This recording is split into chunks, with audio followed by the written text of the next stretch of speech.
бүгін тексерілгенде бізге оказывается 5-10 сантиметр оқиға болады екен. Мынандай болып қала береді да. Ең шалған. Кешке таман 200-дей адам.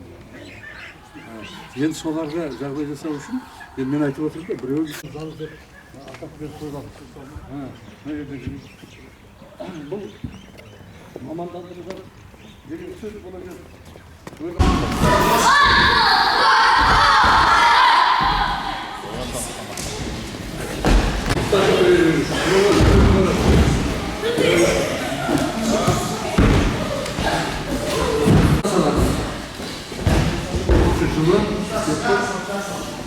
Ana jaklarımız olsun da ilgili bizim.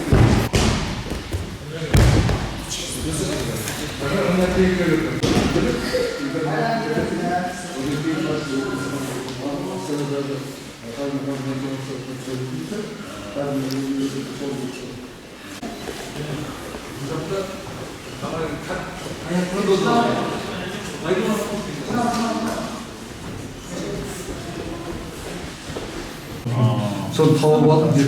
Yani buna bağlı mı? Özler buna bizim metodoloji kabineti oluyor. Metodoloji kabinette aşağıya götürdük anladı. Yani bu şartlarda bir yıl veriyoruz. Böyle bizde aladı. Çünkü çok kötü tasma. Norveç'in gösterisi, Norveç'in gösterisi. Özgür şartlarda sola hakimlerin deputatlarının. Bu hangi? Cevap, hepsini hava etmiştik. Ülkemizde dedim. Böyle buraya. Zaman bir adam.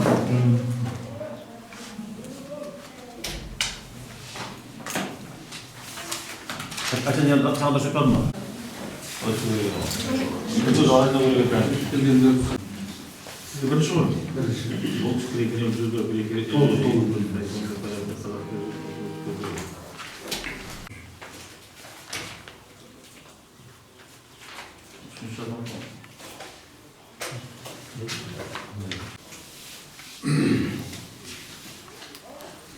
Bunun senin ben seni yerim hoş mu diyor?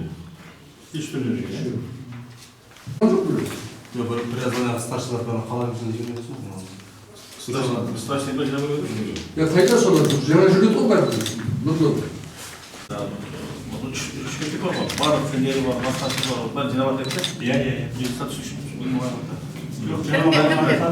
Asadadan bu bir söyleyeyim, bir söyleyeyim Asadadan daha fazla kremsizlik yapıyoruz. Hiçbir meselesi yendirdi salan cipleri, sen cipleri saltlarımız diye olur.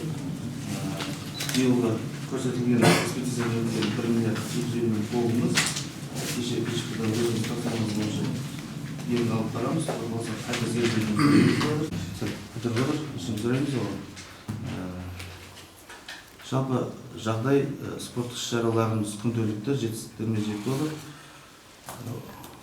Өзіңізге мәлім кешегі облыста жиналғандар директорлар мен орынбасарлары, әдіскерлер, қазіргі бірінші мектептің жаттықтырушылары осы жерде. Спорт сала жаман емес облыста. Ол жаңағы біз қазір екіге бөліндік. Негізі Шымкентте жақсы спортсмен бар, басында бізде 5-6 ай басшы болмады.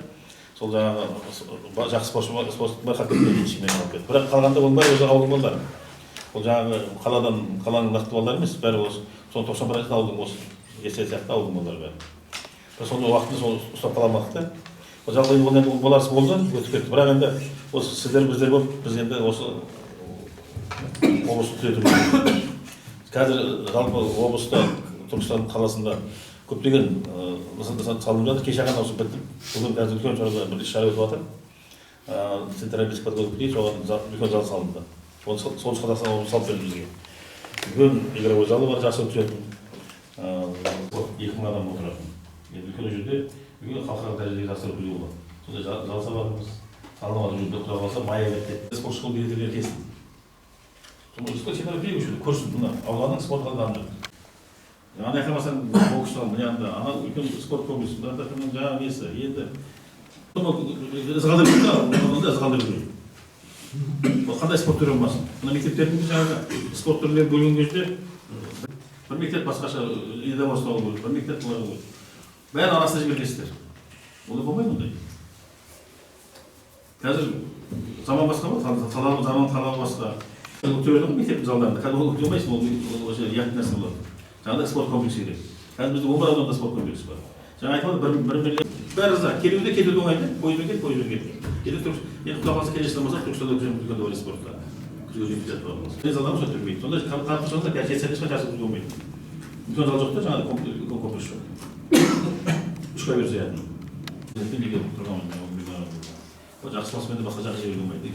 Олимпиада кесенде жазу қатысып жатқан. Осы тежбатыға қатысып жатқан жазғанда өзінің тренер болды. Және маған 3 рет келді жұмысқа. Жаңағы өткенде. Жаңағы жазира қандасымыз. Сондықтан туған жерге жұмыс жүру керек. Мектептерде Жетісай деген үлкен жер. Сіздің 2 бөлдіңіздер. 3 мектеп бар деп жатыр. Сол 3 мектептің біреуі бізбіз. Мысалы 67 тобымыз бар біздің. 931 оқушымыз бар. Мыңға жақындап қалды. Қоғамның негізі істейтін жігіттерді қосқанда мыңнан асып кетеді.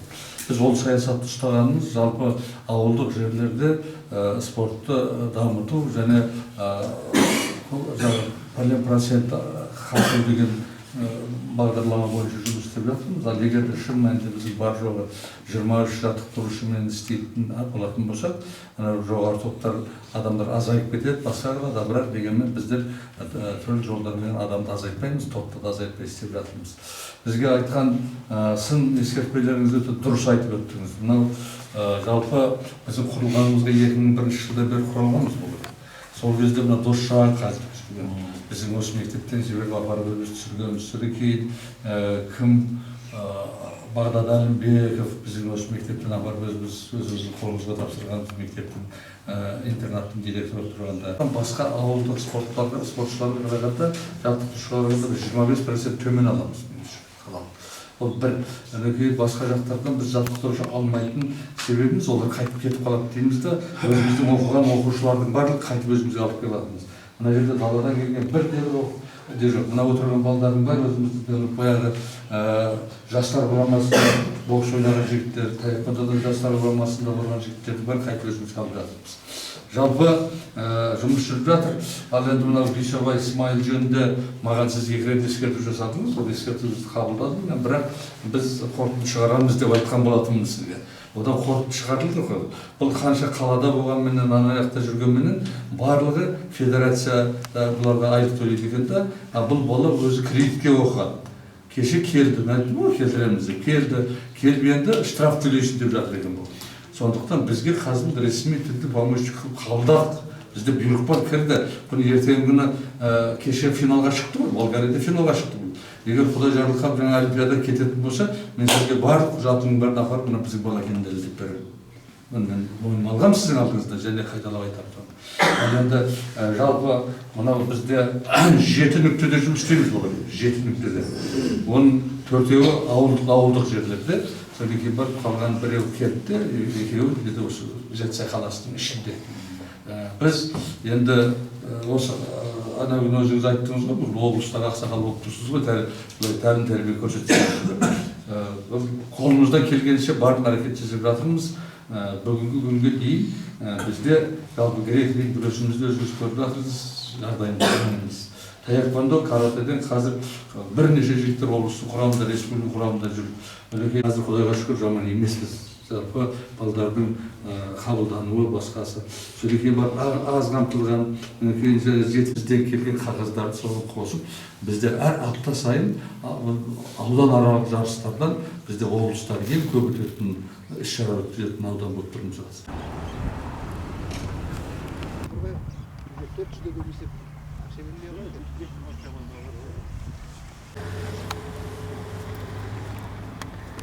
Бұл қалсу, е? Бұл енді мынау қазір осы неден спорт кешенінің проектісі істеп отыр. Әлі шыққан жоқ. Енді шығады. Ішінде орындығы 140-дай сондай болады.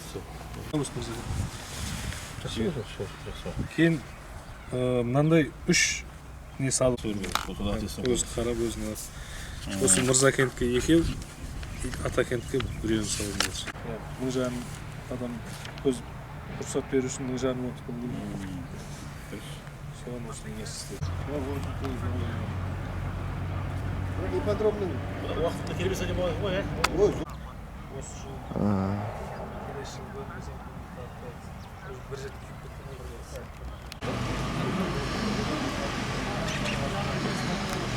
бұл жерге шақырылғандар аудандағы спорт мекеменің директорлары қанша мектеп бар бізде?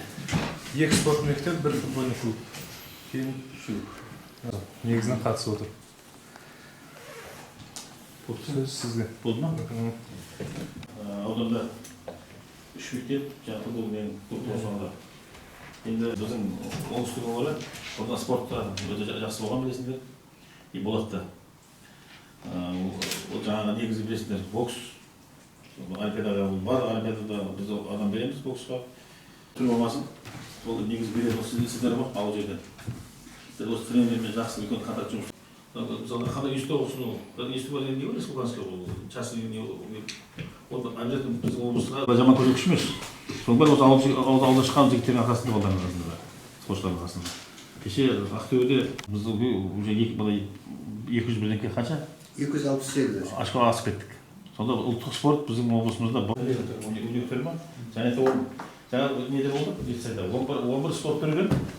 Сол 3 мектепте бәрі бір спорт, ана мектепте сол спорт түрлері үлкен аудан едік қой. Енді 2 бөлгеннен кейін ол мектептерде тем более 2 мектеп жаңадан құрылғаннан кейін сол жаңадан футбол сонда басқаша болады. Енді жаңағы Жанбаев мектебі жаңа футбол стадион ұстап отыр деп, бұған әбден футбол ашып қою керек. Ол стадион тем более ешкім кіргізбейді, ол жерде үш ақ тренер жұмыс істейді екен. Не деген масқара. Әдемі стадион, стадион қоршап қойған үш ақ тренер жұмыс істейді. Болмайды ол жерде өлгенде 10 тренер жұмыс істейді ол жерде. Біздің жаңағы қорды мектептердің спорттар негізі сендерде бар осында жаңағы еркін күрес, дзюдо, басқаша бәрі бар ғой сендерде.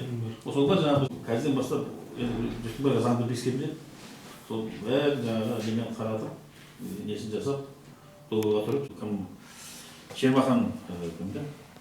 Ержан Шермахан. Иә, Гриф-Римнен. Былтыр чемпионатта 3-ші орын алған. Шымкенттен шыққан, Шымкент қалған, бірісі аяққа ауысып келеді, бірісі мияққа ауысып келеді, сөйтіп жүреді ол бала. Білесіңдер ғой, мен өзіме 8-дің тренер болдым, старшын облыстың. Ол бала, ол үйінен көрі сенің қасында көп болады, жарысқа барады бірге, постоянно тренерде жүреді. Ол уже сен екінші әкесі боласың. Сен қалай тәрбие бересің, бала солай кетеді. Ол тренер жігіттер біледі, бізге біледі. Нәрсе тәрбие берсең, нәрсе болады бала, жақсы тәрбие берсең, бала жақсы болады. Сондықтан ол баланы қазір кішкене кезден бастап миына құймаса, ертең ол баланы айырып қаламыз бәріміз. Қазір Олимпиадада мысалы қазір баяғыда емес қой, спорт деген үлкен қазір бизнес қазір. Ол ертең Олимпиаданың әлем чемпионы болса, ол абыройлы елдің азаматы, депутаттар болып, басқа да болып жатыр. Ол ертең жаңағы қазір бәрі бір тек болған тренердің жұмысы мен баланың жұмысын. Тренер мысалы 250 болса, Олимпиада тренерден 250 болады. Екінші орынға 150 болса, ана 150 болады. Сонда кім жазса сол алады мысалға. Осы кім жазады ол? Сол ауылдағы тренерде қалып кетпеу керек. Басқаларға қалып кеткенде уже жатқанын да басқасын да бәрі. Ондай болмау керек. Сонда қазірден бастап ол ешкім малына кіріп шыққан жоқ. Жапарқұл, Жазираны ешкім Олимпиада. Сондай бұл жерде шыққан бәрі қара тартыс баспай болмас бұл. Олимпиада чемпионы басқа болсын. Бәрі елге келеді. Осы елдің азаматтары болды. Қазір бастап біз мықтылықтерді, қазір құдайға шүкір егемен ағамыз қанша жылдан болды. Қанша Олимпиада қатысып алған заманса бұл. Бұлар неге саған? Сөйіп жатқан. Тәттен соққан ма? Иншар ол. Осы жаңағы көріңіздер ме қазір келіп.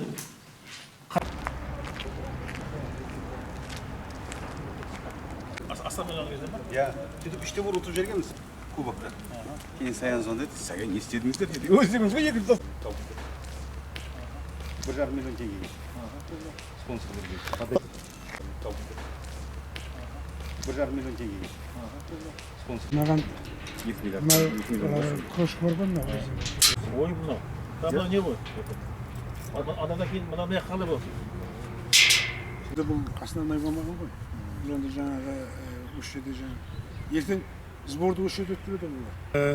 Чемпионат басылатыннан 2 апта алдын ғана шығады. Аяқтан үйретіп үшін. Оған дейін жаңағы Шымырыз қазір аламайын деп жатыр. Bir жаусын дейді. Жоғаннан кейін аналар ар жақтағылар айтады, олар 15 сантиметрде кәдімгі үйге қалайтын кірпіш бар ғой. 8 сантиметр міне кесіп шығады, 30-да 30. Әдемі ғой. Сонда келіп мына жерге келіп ойып төсейміз. Жоқ, төсегенде полысы ма, не ма?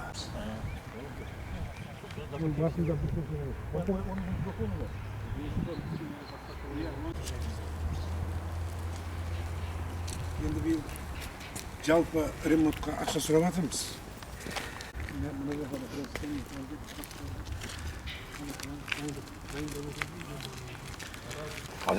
Какой? Он бермейміз деп, короче, бірден өтіп жатырмыз да, кейін екі.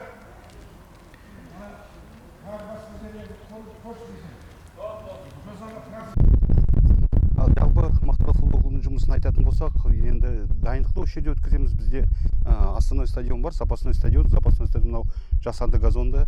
Осы жерде январь, февраль, март айындардан оқу-жаттығу жиынын өткіземіз. Осы жерде тамақтану, жататын орын бар, осы жерде база ретінде. Сондықтан сол базаға жатып, мына жерде оқу-жаттығу жиынын өткіземіз. Сезон барысында и жалпы оқу-жаттығу жиын кезінде. Сіздерді осы жаттығу барысында жаңа командана ойынға дайындау мақсатында өзге командалармен жолдастық кездесу өткізесіздер? Иә, барысы қалай өтеді? жолдастық кездесу. Басқа жақтан команда шақырасыздар ма? Контрольный ойын болады. Мынау Өзбекстан елі жақын, сондықтан Янгер Бекабат командасына азында шығып, обед барысында кезінде жолдастық кездесу өткіземіз да, кейін қайтып келеміз өзіміздің базамызға. Сондықтан жолдастық кездесу Ташкент командасымен өткіземіз, кейбір кезде Шымкент командасымен өткіземіз. Өзбекстан елдің командалары бізге келеді, обмен опытом дейді. Сондықтан сол Өзбекстан командасымен көбінше ойнаймыз. Енді сіздер мынау клубтарыңызда жалпы жасөспірімдерді дайындау орталықтары бар ма? Жалпы қанша топ жұмыс істейді? Бізде 3 топ бар жасөспірімдер командасы. Былтырғы маусымда бір командамыз чемпион болды, биылғы маусымда 2 командамыз 3-ші орын алды. Сондықтан бізге негізгі командаға жасөспірімдер командасында балдарды дайындап жатырмыз. Резерв, ближайший резерв дейді ғой. Сондықтан сол дайындықты біздің тренеріміз өткізіп отыр. 3 командамыз бар. Олар қандай чемпионатта өнер көрсетеді жалпы? Қазақстан жаңағыдай ордабасыдан футбол орталықтары бар, академиялар бар. Олар 7 жас ерекшелігі бойынша чемпионат өткізеді ғой жылда. Сіздер қандай чемпионат? Олардың жарысы бөлек. Бізде 5 команда бар, 5 команда. Сондықтан біздің жарысымыз бөлек, ол бірінші лиганың командалары. Сондықтан өзіміздің Қазақстан біріншілігі бар. 5 команда қатысады. Жалпы қай жақтар ол? Атап өте аламыз. Қыран футбол командасы, Мақтаарал футбол командасы, футбол клубы, Экибастуз, Рузаевка и Астана Нұр-Сұлтан 8-ші мектеп бар. Солар 5 команда қатысады сол Қазақстан біріншілігіне. Жалпы келесі жылға биылғы маусым бітті ғой. Енді келесі жылға қандай командаға задача қойып тұрсыздар? Келесі жыл бізде былтыр 7-ші орын алдық, биыл 6-ші орын алдық. Сондықтан биіктен көрінейін деген мақсатта жұмыс істеп жатырмыз. Құда қаласа келесі жылы үздік 2-ге кіретін деген мақсат қойып жатырмыз. Сондықтан задача қойып жатырмыз. Құда қаласа 2-ші, 1-ші орын алатын жағдайымыз бар. Мынау инфрақұрылым дейді ғой, инфраструктура. 2 поліміз бар. Қазір Мырзакентте стадион дайындалып жатыр. Сөйтіп 3 поліміз бар. Сол футболды дамыту барысында жұмыс істейміз. Жалпы командаларыңызда қай жақтың жастары өнер көрсетіп жатыр? Жалпы сырттан ойыншы шақырғансыздар ма? Бізде оңтүстік өңірінен, көбінше оңтүстік өңірінің футболшылары нақты мынау Мырзашөл жерінен 35-40% біздің футболшыларымыз. Бір легионеріміз бар. Сол енді команданы сәл қорғаныс күшейту мақсатында сол бір легионер шақырғанбыз. Ол құда қаласа қазір Қазақстан азаматы болады. Сондықтан қалған бәрі осы оңтүстік Қазақстан балдары.